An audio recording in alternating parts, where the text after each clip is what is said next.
है two charges 2 into 10 to the power minus 6 coulomb and 1 into 10 to the power minus 6 coulomb are placed at a separation of 10 centimetre. यानी कि दो charges दिए रखे हैं आपको, एक चार्ज Q1 हो गया और एक चार्ज Q2 हो गया, Q1 एंड Q2।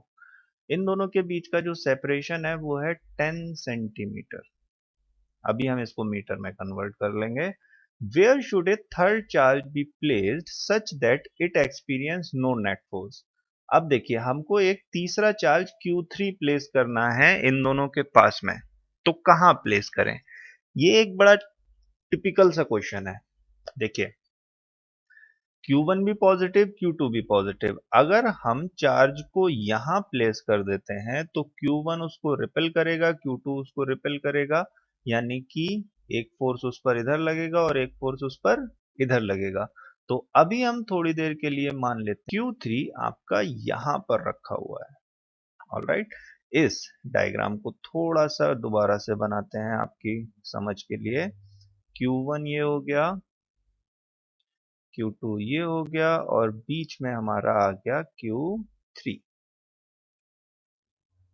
अब इससे इसकी डिस्टेंस हम मान लेते हैं x है और इससे इसकी डिस्टेंस हो जाएगी 0.1 माइनस x और इन दोनों के बीच की टोटल डिस्टेंस है 0.1 मीटर।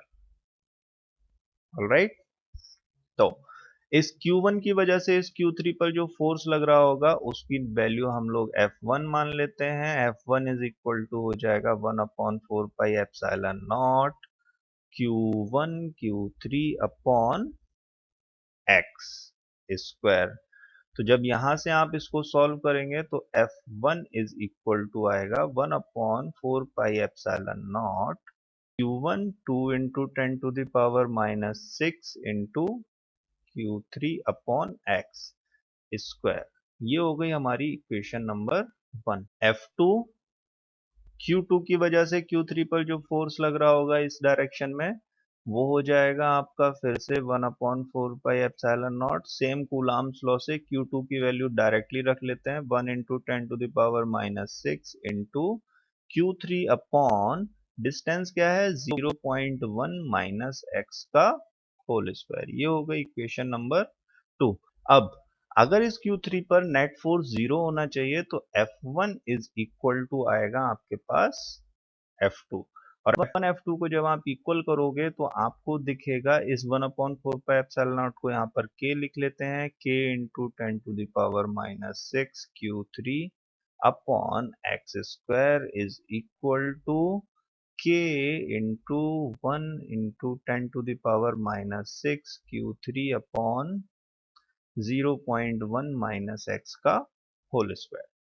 ऑलराइट, के से के को हमने कट किया, Q3 से हमने Q3 को कट किया, 10 टू द पावर माइनस 6 से 10 to the power minus 6 cut, और जब हम इसको सॉल्व करेंगे तो आपको मिलेगा 2 0.1 माइनस एक्स का whole square is equal to x square. दोनों साइड का हमने अंडर रूट लिया तो ये हो गया √2 0.1 minus x is equal to x।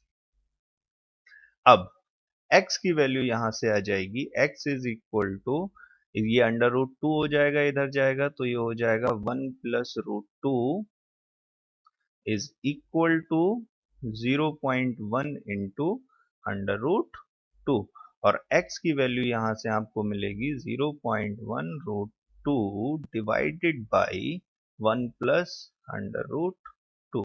Solve करने पर हमको x की वैल्यू मिलती है अप्रोक्सीमेटली 5.86 सेंटीमीटर। ऑलराइट, तो x आपके पास आता है,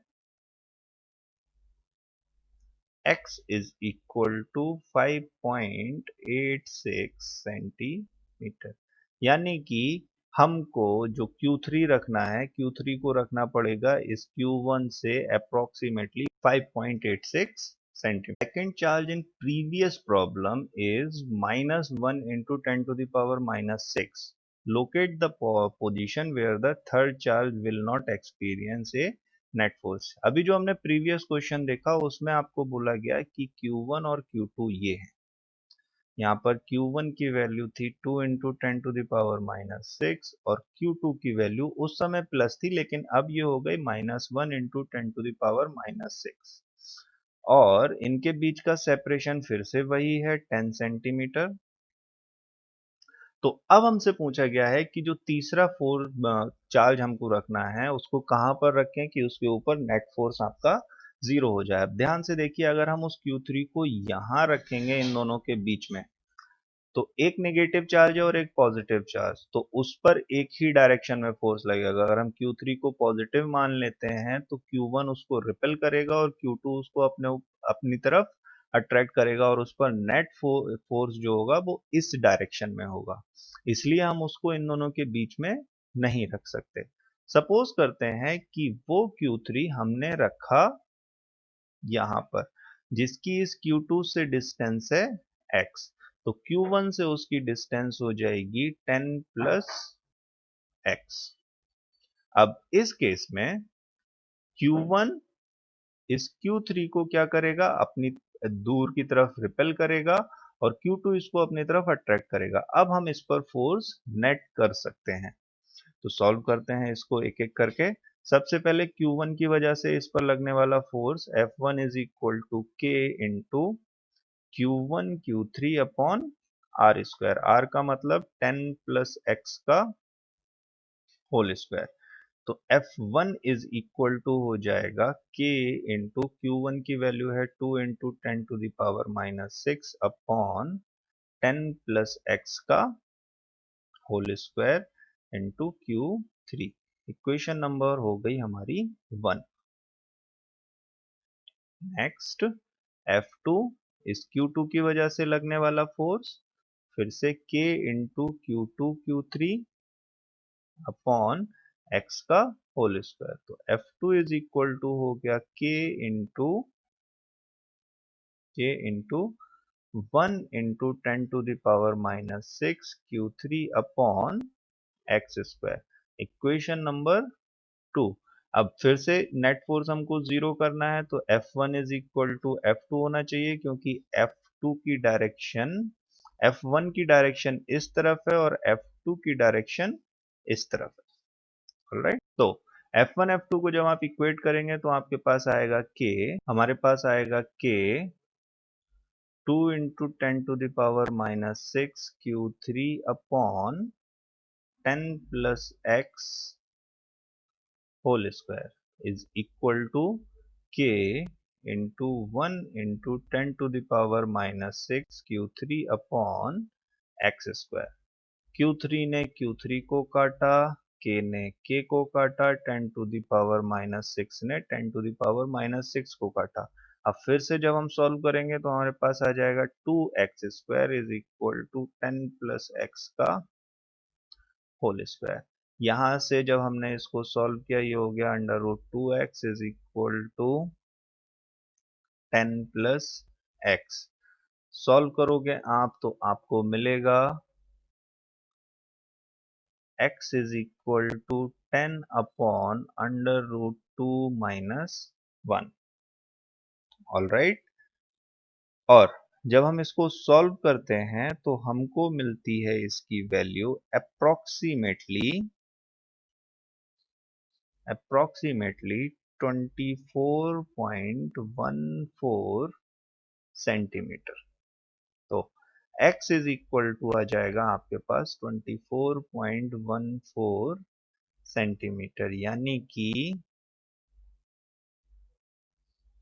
Q2 से आपको इसको 24.14 सेंटीमीटर दूर रखना पड़ेगा और Q1 से इसको 34.14 सेंटीमीटर दूर रखना पड़ेगा फ्रॉम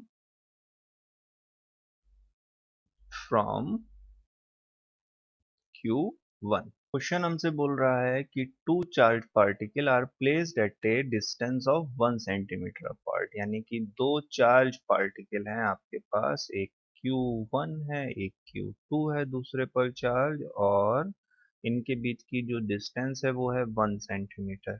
हमसे पूछा गया है what is the minimum possible magnitude of the electric force acting on each charge, यानी कि हमको एफ मिनिमम फाइंड करना है, कितना मिनिमम फोर्स इन दोनों चार्ज पार्टिकल पर लग सकता है। तो मिनिमम फोर्स होने के लिए ये तो हमारी फिक्स हो गई आर। एफ हमारा सिर्फ दो चीजों पे डिपेंड करता है, अगर आप फॉर्मूले को याद करोगे तो फॉर्मूला के is equal to Q1 Q2 upon R square, यानी कि अब जो चीजें मिनिमम हो सकती हैं वो हो सकती हैं Q1 और Q2।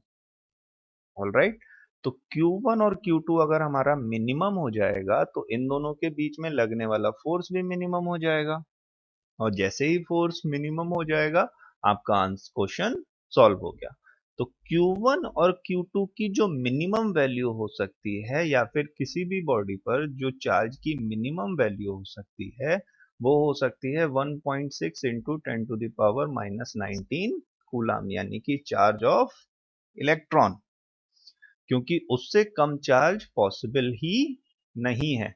तो Q1 Q2 की वैल्यू हम लोग मान लेते हैं 1.6 10⁻⁻19 कूलाम। तो जो F की वैल्यू आएगी वो मिनिमम वैल्यू आएगी, और वो होगी 9 इंटू 10⁻9 इंटू 1.6 इंटू 10⁻⁻19 का whole square divided by 1 centimetre, यानी कि 1 इंटू 10⁻⁻2 का होल स्क्वायर। हमने इसको कन्वर्ट कर दिया मीटर में, 1 इंटू 10⁻⁻2 मीटर।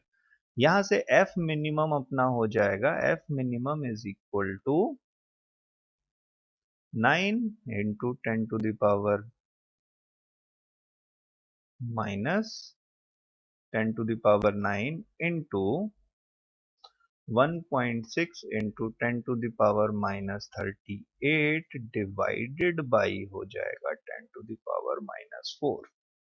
और जब हम सॉल्व करेंगे इसको तो आपको मिलेगा अप्रोक्सीमेट वैल्यू 2.3 इंटू 10⁻⁻24 न्यूटन, यानी कि दो चार्ज बॉडीज जिन पर चार्ज आपका मिनिमम है और उनको आप 1 सेंटीमीटर की डिस्टेंस पर रखते हो, तो उनके बीच में जो फोर्स लगेगा वो लगेगा इतना, यानी कि 2.3 इंटू 10⁻⁻24। क्वेश्चन आपसे बोल रहा है estimate the number of electrons in 100 gram of water, how much is the total negative charge on these electrons. तो सबसे पहले हमको पानी के अंदर कितने इलेक्ट्रॉन्स होंगे वो पता करना है 100 ग्राम पानी के अंदर। तो पानी का मॉलिक्यूलर फॉर्मूला होता है भैया H2O। अब H2O जब है तो इसका मॉलिक्यूलर वेट होगा,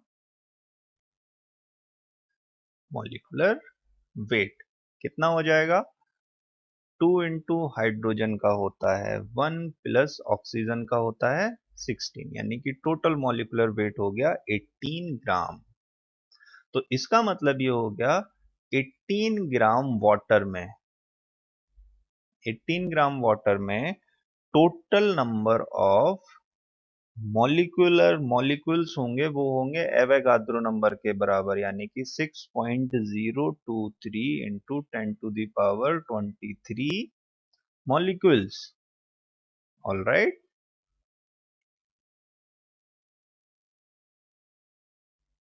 मॉलिक्यूल्स। अब 1 ग्राम पानी में कितने होंगे, 1 ग्राम वाटर में हो जाएंगे आपके 6.023 इंटू 10⁻23 अपॉन 18, और 100 ग्राम वाटर में कितने आ जाएंगे, 100 ग्राम वाटर में आ जाएंगे 6.023 इंटू 10⁻23 इंटू 100 डिवाइडेड बाई 18, यानी कि 100 ग्राम वाटर में टोटल मॉलिक्यूल्स जो होंगे वो इतने होंगे। ठीक है दोस्त, इतने मॉलिक्यूल हमारे 100 ग्राम वाटर में होंगे। अब एक मॉलिक्यूल में कितने इलेक्ट्रॉन होंगे, हाइड्रोजन के हो गए आपके 1 इलेक्ट्रॉन, यानी कि 2 इलेक्ट्रॉन्स आपके हाइड्रोजन के 2 इंटू 1, प्लस ऑक्सीजन के पास कितने इलेक्ट्रॉन होते हैं 8, तो टोटल इलेक्ट्रॉन्स हो गए आपके पास 10 एक मॉलिक्यूल में। यानी कि आपके पास 100 ग्राम पानी में, 100 ग्राम वाटर में जो टोटल नंबर ऑफ इलेक्ट्रॉन्स होंगे, वन मॉलिक्यूल हैज 10 इलेक्ट्रॉन्स, ये लिखना हम भूल गए, आप भूल जाओगे, 10 इलेक्ट्रॉन्स। तो 100 ग्राम पानी में जो टोटल नंबर ऑफ मॉलिक्यूल्स हैं वो इतना है, तो टोटल नंबर ऑफ इलेक्ट्रॉन्स हो जाएंगे 6.023 upon 18 into 10 to the power 25 into 10। तो टोटल इलेक्ट्रॉन्स हमारे पास आ गए, टोटल इलेक्ट्रॉन्स हो गए 6.023 into 8 divided by 18 into 10 to the power